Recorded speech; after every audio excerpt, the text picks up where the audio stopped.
John Dryden. John Dryden, born on August 9, 1631 in Northamptonshire, England, hailed from a landowning family with ties to Parliament and the Church of England. He received his education as a King's Scholar at London's prestigious Westminster School, a place where he would later send his own children. During his time there, Dryden honed his skills in rhetorical argumentation, a significant influence on his writing and critical thinking throughout his life. In 1649, Dryden published his first poem and the following year embarked on his academic journey at Trinity College, Cambridge. At the university, it is likely he delved into the classics, rhetoric, and mathematics, ultimately graduating at the top of his class with a Bachelor of Arts degree in 1654. Tragically, in the same year, his father passed away. Dryden's early career took a political turn as he found employment with Oliver Cromwell's Secretary of State, John Thurlow. This marked a shift in his political views, aligning him with the Puritan regime. Dryden even attended Cromwell's funeral in 1658 and published his first significant poem, Heroic Stanzas, in honor of the departed leader. With the restoration of King Charles II in 1660, Dryden's political allegiance switched, and he celebrated the new regime with Astraea Redux, a royalist panegyric. In this poem, he acknowledged his prior support for the Cromwellian government, earning both forgiveness and criticism. Nevertheless, Dryden emerged as a prominent poet and literary critic after the Restoration. He courted aristocratic patrons with works like To His Sacred Majesty, a panegyric on his coronation, and To My Lord Chancellor. Dryden was proposed for membership in the Royal Society in 1662 and became a fellow. In 1663, Dryden married Lady Elizabeth, sister to the royalist Sir Robert Howard. Following William Davenant's death in 1668, Dryden assumed the role of England's first official poet laureate, a position bestowed through a royal letter of patent. His duties included composing occasional works to celebrate public events. However, in 1688, William III and Mary II dismissed Dryden from this post when he refused to swear an oath of allegiance, remaining loyal to the ousted James II.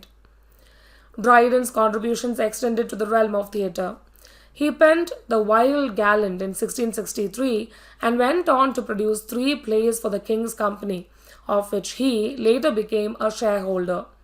His notable dramatic works included Marriage à la Mode and All for Love, the latter written in blank verse. When the bubonic plague struck London in 1665, Dryden relocated to Wiltshire, where he wrote Of Dramatick Poesie, a substantial critical work presented in the form of a dialogue among characters debating international dramatic works and practices. In 1678, Dryden authored Flecknoe, a satirical piece targeting fellow playwright Thomas Shadwell for his perceived literary offences. His satire extended to works like Absalom and Achitophel and The Medal, for which he received acclaim. Dryden's evolution as a poet saw him move from early metaphysical styles to a more natural, speech-like mode. He is credited with standardizing the heroic couplet in English poetry, applying it across various genres including satires, religious pieces, fables, epigrams, prologues, and plays.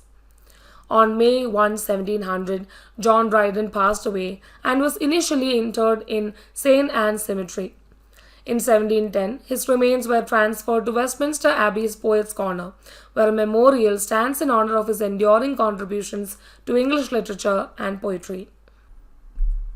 Major works of John Dryden: Astraea Redux and Annus Mirabilis. Astraea Redux, penned by John Dryden in 1660, is a royalist panegyric celebrating the advent of King Charles II's new regime. In this work, Dryden warmly welcomes the return of Charles II to the throne, displaying strong emotions that contrast with his earlier, more cautious, heroic stanzas written upon the death of Oliver Cromwell. In Astraea Redux, Dryden even offers an apology for his previous allegiance to the Cromwellian government. Samuel Johnson, in hindsight, excused Dryden's shift in allegiance, noting that if he changed with the nation. The poem delves into the turbulent period between Cromwell's rule and the Restoration, portraying it as a time of chaos and upheaval. In contrast, Charles II is hailed as a bringer of peace and stability to the realm. Employing the traditional panegyric form, Dryden extols Charles for his existing virtues and expresses hope for those he aspires to attain. He also encourages Charles to adopt a policy of religious tolerance, reflecting Dryden's enduring commitment to peace and political stability. Additionally, the poem hints at Dryden's quest for royal patronage. The title, Astraea Redux, alludes to the Greek goddess Astraea, symbolizing justice and the return of just rule to the land. Absalom and Achitophel. Absalom and Achitophel is a renowned satirical poem authored by John Dryden, written in heroic couplets and published in 1681. This poetic work draws its inspiration from the biblical narrative of the rebellion of Absalom against King David. However, Dryden uses this biblical allegory to represent a contemporary story related to King Charles II and the exclusion crisis. Additionally, the poem touches upon other historical events such as the Popish plot and the Monmouth rebellion. The poem addresses the exclusion crisis, a significant historical episode in which anti-Catholic factions, notably led by the Earl of Shaftesbury, aimed to exclude James, Duke of York, a Roman Catholic convert and brother to King Charles II, from the line of succession. They advocated for the illegitimate but Protestant son of the king, the Duke of Monmouth, to be the heir instead. Dryden cleverly adapts biblical names to key figures in this crisis, transforming Absalom into Monmouth, Achitophel into Shaftesbury, and David into Charles II. Despite the strongly anti-Catholic sentiments of the time, Dryden's skillful analysis of the motives behind the intrigues played a role in upholding the position of the Duke of York. The poem by Dryden recounts the events of the exclusion crisis by drawing parallels with the biblical narrative. Monmouth is portrayed as Absalom, the beloved and favored son, Charles as David, a king known for his indiscretions, and Shaftesbury as Achitophel. Dryden also likens Buckingham, an adversary of Dryden's, to Zimri, the treacherous servant. The poem attributes much of the rebellion's blame to Shaftesbury while depicting Charles as a reluctant but loving figure who assumes kingship out of necessity. References to the Popish plot are also woven into the narrative. The poem explores the interplay between fatherhood and kingship, drawing connections between these two roles. Dryden uses biblical allusions to link ancient notions of fatherhood with contemporary political events, emphasizing the precedence and the responsibilities associated with royal fatherhood. He highlights David's fatherly indulgence to evaluate the legitimacy of Monmouth's claim to succession. By invoking the story of the prodigal son, Dryden illustrates how self-indulgent love can lead to unjust conflicts. Throughout the poem, the relationship between fatherhood and kingship is a recurring theme. Another interpretative approach considers the presence of a mother plot within Dryden's poem. Susan Greenfield suggests that references to maternity and women play a significant role in the poem's royalist resolution. In this perspective, blame is shifted onto the female characters, contending that the desires and reproductive abilities of women pose a threat to political order and must be controlled. The poem underscores how female desires and the power to create life contribute to the turmoil depicted.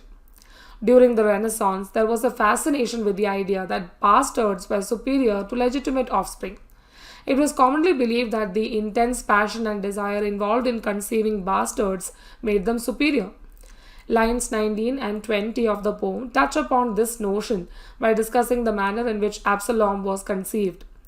This concept, when employed in a satirical context, can carry various implications. Heidi Kelchner suggests that Dryden's reference to the passionate conception of Absalom is used ironically as part of a mock panegyric for Absalom, adding depth to the poem's satire. Flecknoe. Flecknoe, also known as Flecknoe or a satire upon the true blue Protestant poet T.S., is a mock heroic satire composed by John Dryden. It serves as a direct and pointed attack on another prominent poet, Thomas Shadwell. The poem begins with the lines, "All humane things are subject to decay, and when fate summons, monarchs must obey." Although written around 1678, Flecknoe was not published until 1682. This work emerged from a series of disputes between John Dryden and Thomas Shadwell. Their disagreements encompassed various issues, including differing opinions regarding the genius of Ben Jonson, Dryden's preference for comedy characterized by wit and repartee, contrasting with Shadwell's inclination towards the humor in Jonson's style, a sharp discord over the true purpose of comedy, contention regarding the value of rhymed plays, accusations of plagiarism. Shadwell viewed himself as the rightful heir to Ben Jonson's literary legacy, particularly in the realm of comedy. However, Shadwell's poetic prowess did not match Jonson's standard. Dryden may have grown wary of Shadwell's argument that he undervalued Jonson. Beyond literary disagreements, political differences also separated them, with Shadwell aligning with the Whigs and Dryden staunchly supporting the Stuart monarchy. In Flecknoe, Shadwell is portrayed as the successor to a realm of poetic dullness, symbolized by his association with Richard Flecknoe, an earlier poet who had previously been satirized by Andrew Marvell and held in low regard by Dryden. It's worth noting that Dryden's satire does not rely on demeaning tactics to criticize Shadwell. Instead, it employs multiple allusions to 17th century literary works and classical Greek and Roman literature. This demonstrates Dryden's intricate and masterful use of the mock heroic style, making the poem a witty and complex piece of satire. Religio Laici and the Hind and the Panther. Religio Laici, or A Layman's Faith, is a heroic couplet poem authored by John Dryden. It was written in response to the publication of the English translation of Father Richard Simon's Histoire critique des Vieux Testament. Simon's book critically examined the textual history of the Bible and argued that, given the compromised nature of many biblical texts, Christians should base their faith on the history and traditions of the Roman Catholic Church rather than solely on the Bible. Religio Laici comprises 462 lines of consecutive rhyming couplets. Although it lacks formal divisions or headings, Dryden added marginal notes to indicate the topics and issues covered in different sections of the poem. These include discussions of various sects of philosophers, views on the summum bonum, the system of deism, revealed religion, objections raised by deists, responses to these objections, and considerations of the infallibility of tradition, particularly in response to Father Simon's criticism. The Hind and the Panther. The Hind and the Panther, a poem in 3 parts, is a lengthy allegorical work in heroic couplets composed by John Dryden. With approximately 2,600 lines, it stands as one of Dryden's longest poems and is particularly contentious. Margaret Doody, a critic, describes it as the great undeniable sui generis poem of the Restoration era, emphasizing its uniqueness and singularity. Dryden's conversion to Catholicism coincided with the accession of the Roman Catholic King James II in 1685, a move that garnered disapproval from many Protestant writers. The Hind and the Panther is regarded as a significant poetic expression of Dryden's conversion and suggests that he embraced Catholicism out of genuine conviction rather than political opportunism. Notably, Dryden advocated for an alliance of Anglicans, Catholics, and the king against nonconformists, in direct contrast to James II's strategy of seeking nonconformist support against the Church of England. An exploration of different religious denominations, portraying the Roman Catholic Church as a milk-white hind, immortal and unchanged, the Church of England as a panther, and various other groups as different animals. This is how the poem is divided into 3 parts. Addressing contentious topics such as church authority and transubstantiation, arguing for a united front between the Crown, the Anglican Church, and the Catholic Church against nonconformist churches and the Whigs. Dryden's The Hind and the Panther is a complex and unique piece that reflects his conversion to Catholicism and his advocacy for religious unity against common adversaries. The Wild Gallant and the Rival Ladies. The Wild Gallant, a comedy, is a Restoration comedy authored by John Dryden. This early work by Dryden was predominantly written in prose, with only the prologue and epilogue composed in verse. Its debut took place on February 5, 1663 at the Weir Street Theatre, formerly known as Gibbon's Tennis Court, and was performed by the King's Company. In his preface, Dryden acknowledged that The Wild Gallant marked his initial venture into dramatic poetry, As was typical of early works by many authors and a common characteristic of Restoration plays, the Wild Gallant was influenced by and borrowed elements from previous authors and plays. Dryden drew inspiration from a range of sources, reaching as far back as Ben Jonson's Every Man Out of His Humour. Additionally, Dryden admired the versification of Sir John Suckling and incorporated Suckling's quotations and paraphrases into his play. The Rival Ladies, a tragicomedy. The Rival Ladies is a tragicomedy penned by English writer John Dryden in 1664. It was initially performed by the King's Company at the Theatre Royal, located initially on Bridges Street. Dryden dedicated the published version of the play to the Earl of Orrery, an Irish politician and playwright.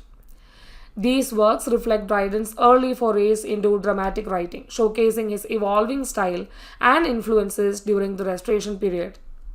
The Indian Queen, a Tragedy, and The Indian Emperor. The Indian Queen is a collaborative play written by Sir Robert Howard and John Dryden, who was Howard's brother-in-law. It was first performed in 1664 and featured incidental music composed by John Bannister the Elder. Later in 1695, the play was expanded and incorporated additional music, leading to the creation of a new semi-opera with the same title composed by Henry Purcell. The play is primarily set in the courts of Peru and Mexico, just before the Spanish invasion. The plot revolves around the relationship between Montezuma, a young general, and Orazia, the daughter of the Inca ruler. Montezuma is honored by the Inca and granted power over the conquered territories, including the captured Mexican prince Acacius. Montezuma's pride and love for Orazia drive the narrative, as he defies wealth and power in pursuit of her hand in marriage. However, the central conflict arises from the Inca's reluctance to allow his daughter to marry Montezuma. Orazia's true feelings remain concealed as she presents herself as an obedient daughter willing to follow her father's wishes, even if it means facing death on a Mexican altar. The play explores themes of love, power, and personal sacrifice against the backdrop of impending Spanish conquest. The Indian Emperor, or the Conquest of Mexico by the Spaniards. The Indian Emperor, or the Conquest of Mexico by the Spaniards, is a heroic drama written by John Dryden, first performed in the spring of 1665. This play is considered a seminal work in the genre of heroic drama, characterized by rhymed heroic tragedy. The play's subtitle indicates that it serves as a sequel to The Indian Queen and focuses on the Spanish conquest of the Aztec Empire under Herman Cortes. The plot revolves around conflicts of love and honor. Montezuma, the Aztec emperor, faces a personal dilemma as he must choose between saving his kingdom from conquest and his love for Sideria. Cortes, on the other hand, is torn between his love for Sideria and his loyalty to his king, despite recognizing the flaws in his king's orders. The character of Montezuma undergoes great suffering, including torture by the Spaniards, culminating in his tragic suicide. Dryden aims to portray Cortes as honorable and magnanimous, but also depicts the Spaniards as cruel and oppressive. In a historically inaccurate twist, Dryden introduces Francisco Pizarro as a subordinate of Cortes, making Pizarro the play's antagonist.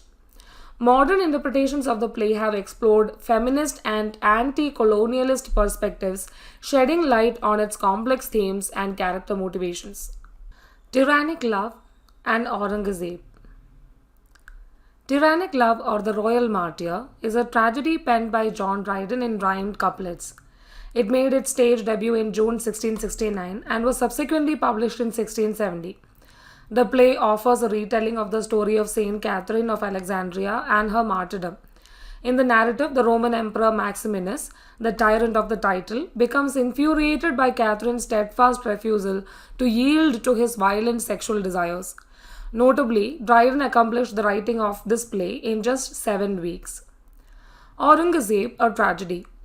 Aureng-Zebe is a restoration drama authored by John Dryden in 1675.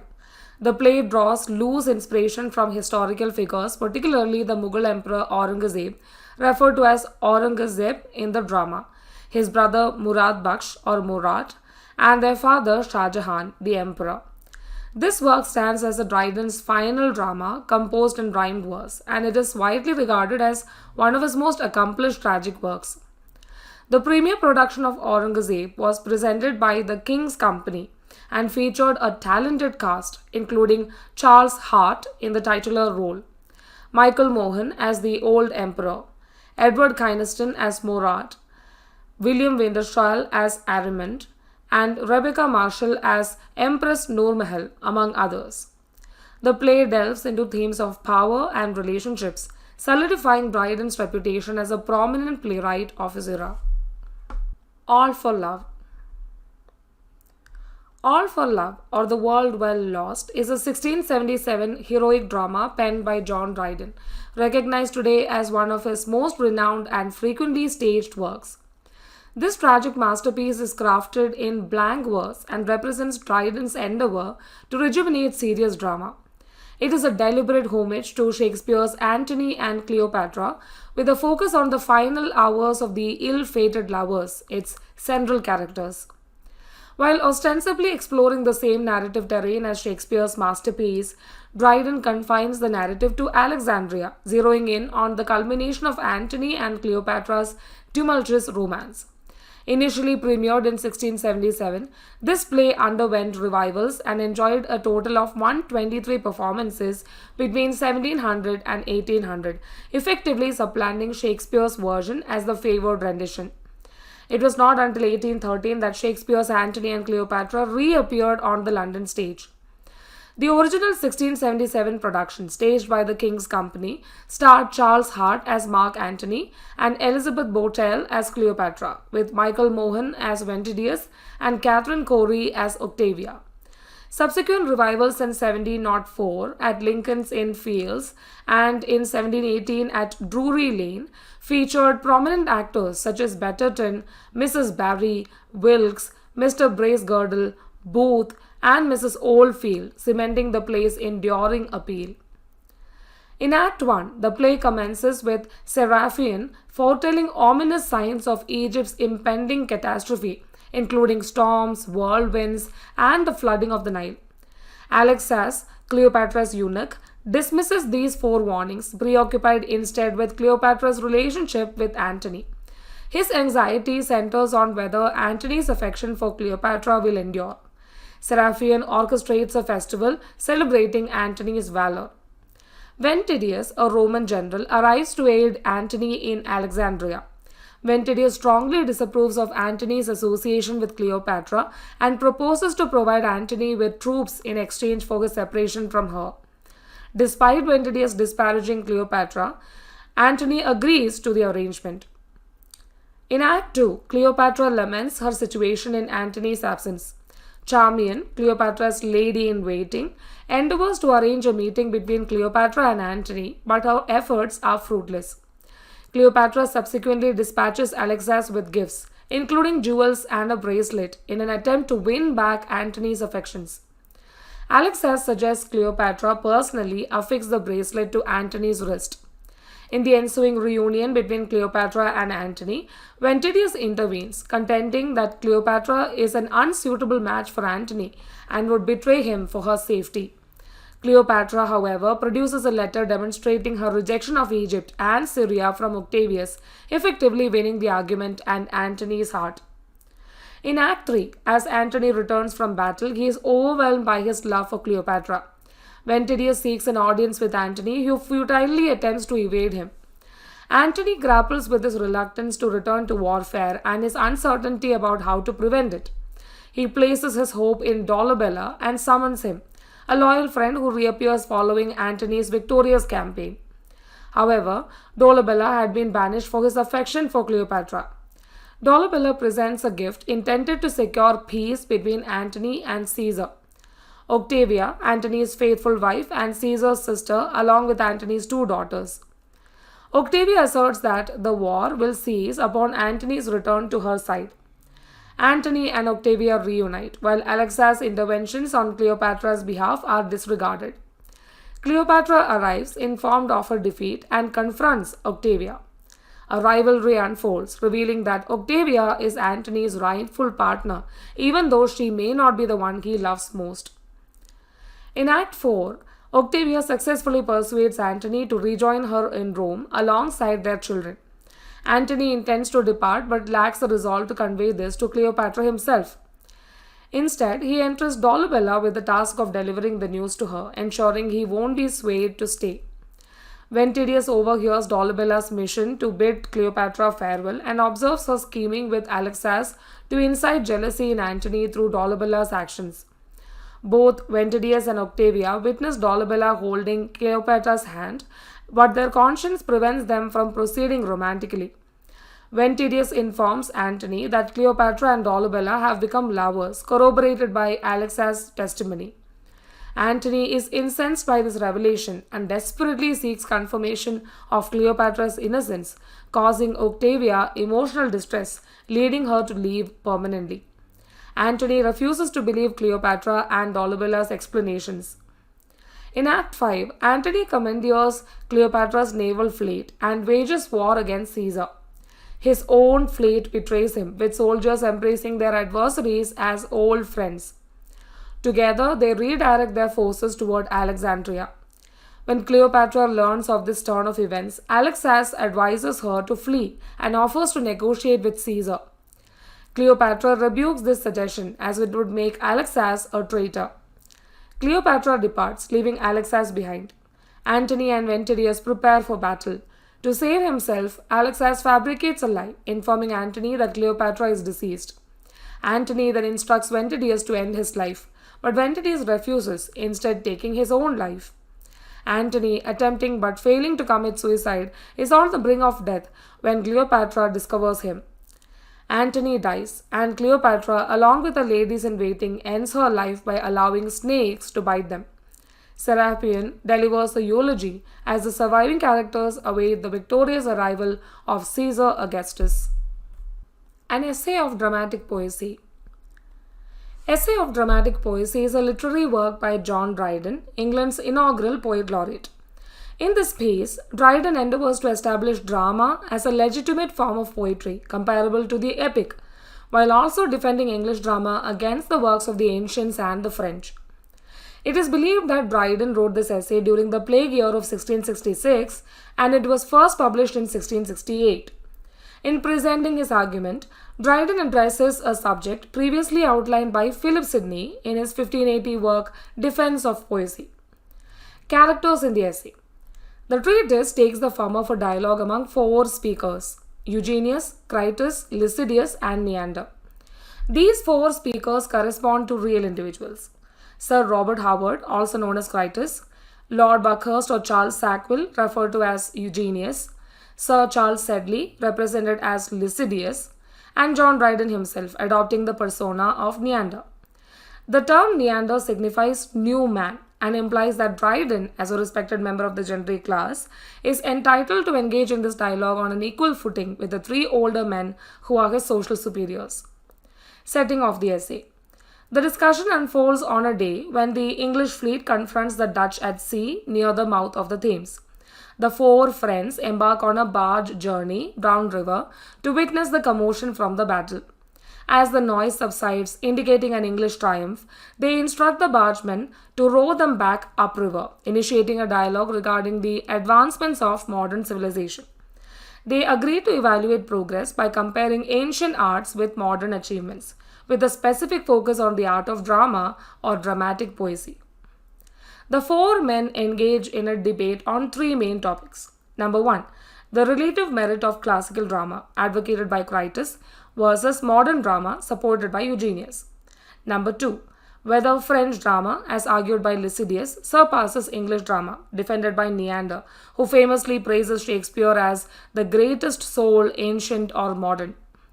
Number 3, whether plays composed in rhyme represent an improvement over blank verse drama, a proposition advanced by Neander, who, despite his earlier defense of the Elizabethans, now advocates for rhyme against the skeptical Crates, who also changes his initial position and defends the Elizabethan blank verse tradition.